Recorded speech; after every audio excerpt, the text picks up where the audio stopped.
고시원대학 위원장입니다. 앞에 영상은 이제 일산 고시원 현장이에요. 고시원대학에서 우리 수강생 이제 막 공사를 끝낸 모습인데요. 원장님 두 분이서 이를 악물고 많은 노력으로 예쁘게 꾸미셔서 아주 좋은 결과가 나왔던 것 같고, 여태까지 저희 고시원대학 수강생 고시원 중에 거의 넘버원, 진짜 좋은 결과 예쁘게 나온 고시원인 것 같다. 역대급으로 예쁘게 나왔기 때문에 만실에 있어서도, 그 다음에 수익에 있어서도 정말 좋은 결과가 기대되는 고시원입니다. 오늘은 특별히 두 원장님들이 배려해 주셔서 여기 고시원 현장에서 우리 고시원대학 14기 그리고 예비 원장님들의 인테리어 수업, 마케팅 수업, 그리고 끝나고 일산 지역에 우리 고시원대학 수강생들 고시원 견학이 이루어질 예정이에요. 오늘 같은 경우에도 우리 고시원대학의 가장 큰 특징인 현장에 답이 있다. 우리 선배 기수들, 현역 원장님들이 직접 자기 고시원에 나와서 내가 장사하기 전에는 이랬고, 이런 노력을 했고, 현재는 장사를 이렇게 하고 있고, 인테리어는 이렇게 꾸며야 된다. 현장에서 설명을 해주시기 때문에 우리 예비 원장님들한테는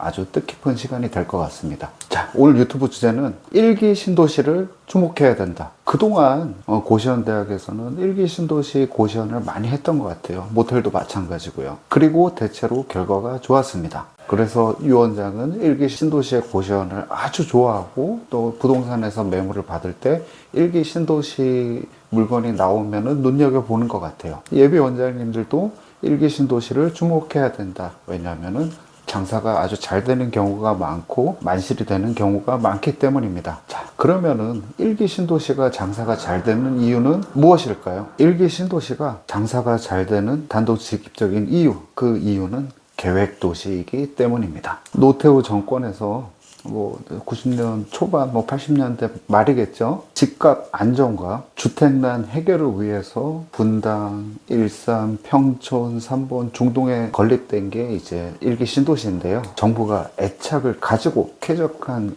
주거 환경을 위해서 주도적으로 계획했던 신도시이기 때문에 구청, 세무서, 보건소 등 정부 시설과 민간 시설, 특히 병원 등으로 대표되는 민간 시설이 계획적으로 들어온 상권이다. 그리고 특히 상업시설 같은 경우에는 계획된 구역에 지하철역 바로 옆이라든지 버스 정류장 바로 옆이라든지 계획된 곳에 상업시설이 상권을 형성을 하고 있다. 그리고 밀집되고 있다. 항아리 상권이다. 이와 같은 특성은 고시원에 살만한 계층, 상업 중심 지역에 다양한 직업이 있고 고시원에 살아야 되는 많은 사람들이 밀집하게 되는 구조를 만들고 있다. 따라서 영업이 잘 되고 만실이 되고 반값도 잘 받고, 특히 우리 비더스테이 같은 브랜드가 들어가면은 반값도 올라가고 성공적으로 진입하는 경우가 굉장히 많다. 성공 확률이 높다. 유 원장 고시원대학은 입지 상권에 대해서 상당히 많이 다룹니다. 여기는 어떻다, 여기는 어떻다. 또한 이제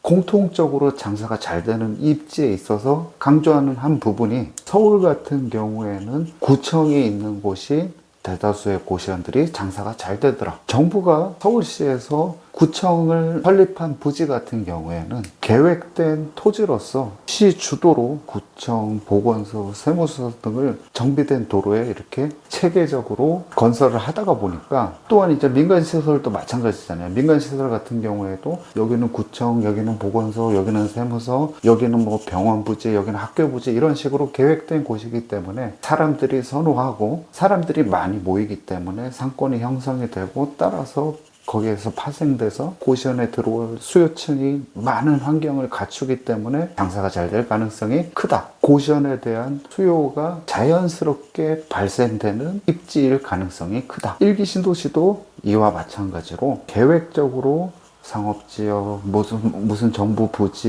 무슨 민간 부지, 이렇게 계획적으로 도시를 형성하였기 때문에 고시원 살 사람들이 많다. 또 장사가 잘 되는 일기 신도시 고시원의 특징 같은 경우에는 이러한 자연스러운 환경에서 큰 대형 병원도 옆에 있기 때문에 병원 실습생 등의 특수 수요도 많이 몰리더라. 이렇게 여러분들이 이해를 하시면 되고, 역시 일기 신도시는 계획 도시이기 때문에 고시원을 하기에 아주 유리한 조건이 있구나, 이렇게 원장님들이 생각을 하시면 될 것 같아요. 자, 그러면은 일기 신도시 좋구나, 고시원은 무조건 일기 신도시에서 해야 되구나, 일기 신도시에 매물이 나오면은 무조건 선택해야겠구나, 이건 아닙니다.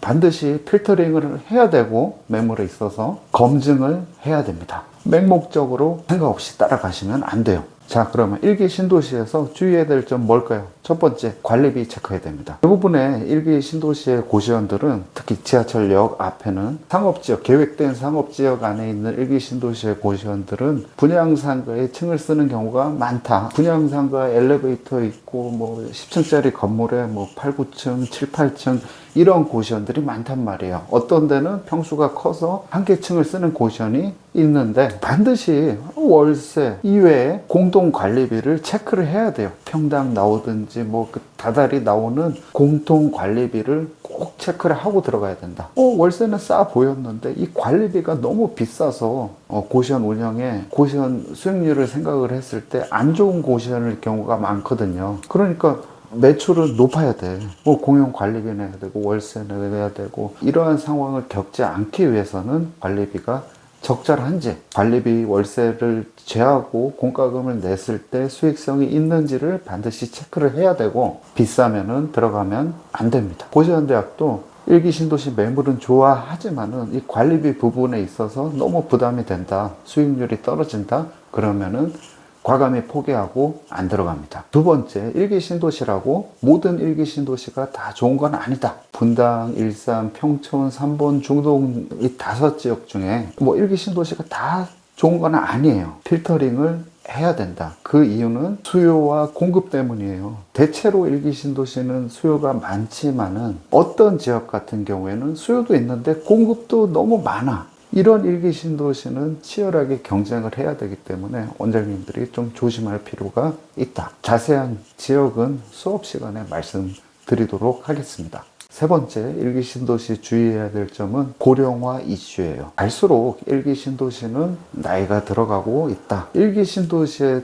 터전을 마련했던 40대 베이비 부머 세대들이 이제 60대, 70대가 되었잖아요. 많은 일기 신도시 학원들이 요양원으로 바뀌고 있잖아요. 따라서 이런 고령화 이슈를 생각을 하고 당사 스타일, 엑시트 타이밍, 메인 타겟팅 선정을 해야지 장기적으로 일기 신도시에서 성공할 수 있을 것이다. 고시원대학에서 가장 강조하는 거, 성공 12원칙 만들고 있는데 그 중에서 제일 중요한 거는 뭐냐면은 수요가 있는 곳에서 고시원을 해야 된다. 쉬운 이야기지만은 이 입지와 상권에 있어서는 우리가 수많은 사례를 공부를 하고 수많은 곳에 들어갔기 때문에 다 각자 이제 다른 스타일, 특징을 가지고 있고 좋은 상권, 나쁜 상권, 그리고 잘 되는 상권의 뭐 공통된 부분, 그러한 부분에서 고시원대학은 많은 시간을 수업 시간에 할애를 해요. 왜냐하면 현장에 경험이 쌓였고 답은 현장에 있고